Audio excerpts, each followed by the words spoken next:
साल था 1857। देखिए, ये सिर्फ एक तारीख नहीं है। ये भारतीय इतिहास का वो पन्ना है जिसने अंग्रेजी हुकूमत की, कह सकते हैं कि पूरी नींव हिलाकर रख दी थी। तो चलिए आज उसी कहानी को समझते हैं कि कैसे सालों से सुलग रहा गुस्सा एक चिंगारी बनकर भड़का। 100 सालों से ज्यादा हो चुके थे। भारतीय सैनिक और आम जनता सब अंग्रेजों के अत्याचार सह रहे थे। लेकिन आप जानते हैं, हर चीज की एक हद होती है। और अब वो सब्र का बांध टूटने ही वाला था। एक ऐसी क्रांति जन्म ले रही थी जो एक बहुत बड़े साम्राज्य को चुनौती देने वाली थी। तो सवाल ये है कि विद्रोह की ये आग आखिर भड़की कैसे? इसकी जो फौरी वजह थी वो मेरठ की छावनी में छुपी थी, जहां एक नई बंदूक ने, सच पूछिए तो, सब कुछ बदल कर रख दिया। हुआ ये कि अंग्रेजों ने एक नई एनफील्ड राइफल पेश की। अब देखने में तो ये एक आम बंदूक ही थी, लेकिन इसकी जो कारतूसें थीं, उनमें एक ऐसा राज छिपा था जिसने पूरे देश में आग लगा दी। इन कारतूसों को बंदूक में डालने से पहले दांतों से काटना पड़ता था, और बस यहीं से एक अफवाह ने जन्म लिया। और अफवाह ये थी कि इन कारतूसों पर गाय और सूअर की चर्बी लगी हुई है। अब जरा सोचिए, ये बात हिंदू और मुस्लिम दोनों ही सैनिकों के लिए उनके धर्म पर एक सीधा हमला था। एक तरफ हिंदुओं के लिए गाय पवित्र है, दूसरी तरफ मुसलमानों के लिए सूअर हराम। इस एक अफवाह ने सच में दोनों समुदायों के गुस्से को अंग्रेजों के खिलाफ एकजुट कर दिया। इस बढ़ते गुस्से के बीच एक बहादुर सिपाही था जिसने फैसला किया कि भाई अब और चुप नहीं रहना है। वो पहला शख्स था जिसने इस नाइंसाफी के खिलाफ आवाज उठाने की हिम्मत की। उनका नाम था मंगल पांडे। जी हाँ, मंगल पांडे ने अंग्रेज अफसरों के खिलाफ विद्रोह का बिगुल बजा दिया, और उनकी इस हिम्मत ने हजारों और सैनिकों के दिलों में क्रांति की ज्वाला जला दी। तो चलिए अब देखते हैं कि मेरठ की एक छावनी में शुरू हुआ ये सैनिक विद्रोह आखिर कैसे एक देशव्यापी आंदोलन में बदल गया। वो ऐतिहासिक दिन था 10 मई 1857।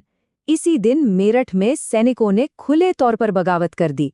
उन्होंने अंग्रेजों के खिलाफ हथियार उठाए और एक ऐसे सफर पर निकल पड़े जिसने इतिहास का रुख ही मोड़ दिया।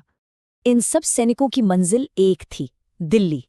दिल्ली उस समय सिर्फ एक शहर नहीं था, बल्कि मुगल साम्राज्य की शान और भारत की सत्ता का प्रतीक था। दिल्ली की ओर उनका बढ़ना अंग्रेजी हुकूमत को एक सीधी और खुली चुनौती थी। और दिल्ली पहुंचकर सैनिकों ने एक बहुत बड़ा कदम उठाया।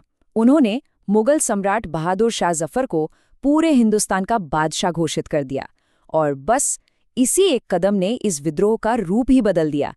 अब ये सिर्फ सैनिकों का गुस्सा नहीं था, बल्कि ये भारत की आज़ादी की पहली जंग बन गया, जिसने पूरी जनता को एक झंडे के नीचे एकजुट कर दिया था।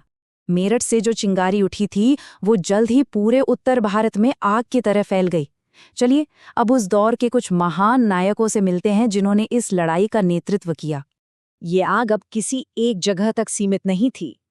कानपुर में नाना साहिब ने विद्रोह का झंडा बुलंद किया, झांसी में वीरांगना रानी लक्ष्मीबाई ने कमान संभाली, और बिहार में महान योद्धा कुंवर सिंह अंग्रेजों के खिलाफ डट कर खड़े हो गए।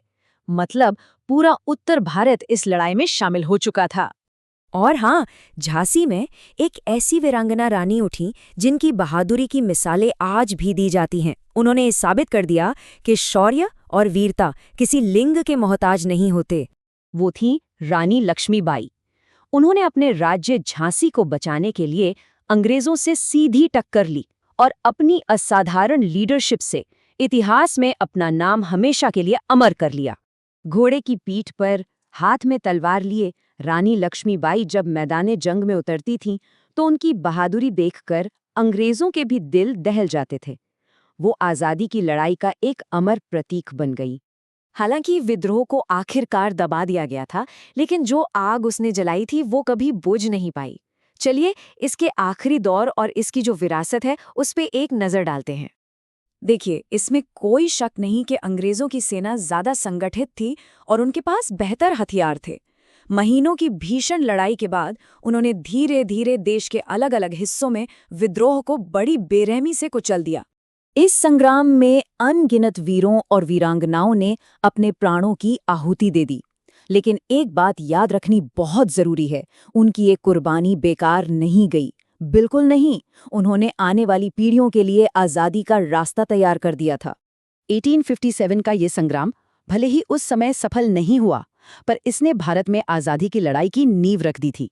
1857 में जो एक चिंगारी भड़की थी ना, वही 90 साल बाद 1947 में भारत की आज़ादी की धधकती ज्वाला बनी। ये पूरी कहानी हमें एक बहुत ज़रूरी सबक सिखाती है कि आज़ादी कभी तोहफे में नहीं मिलती।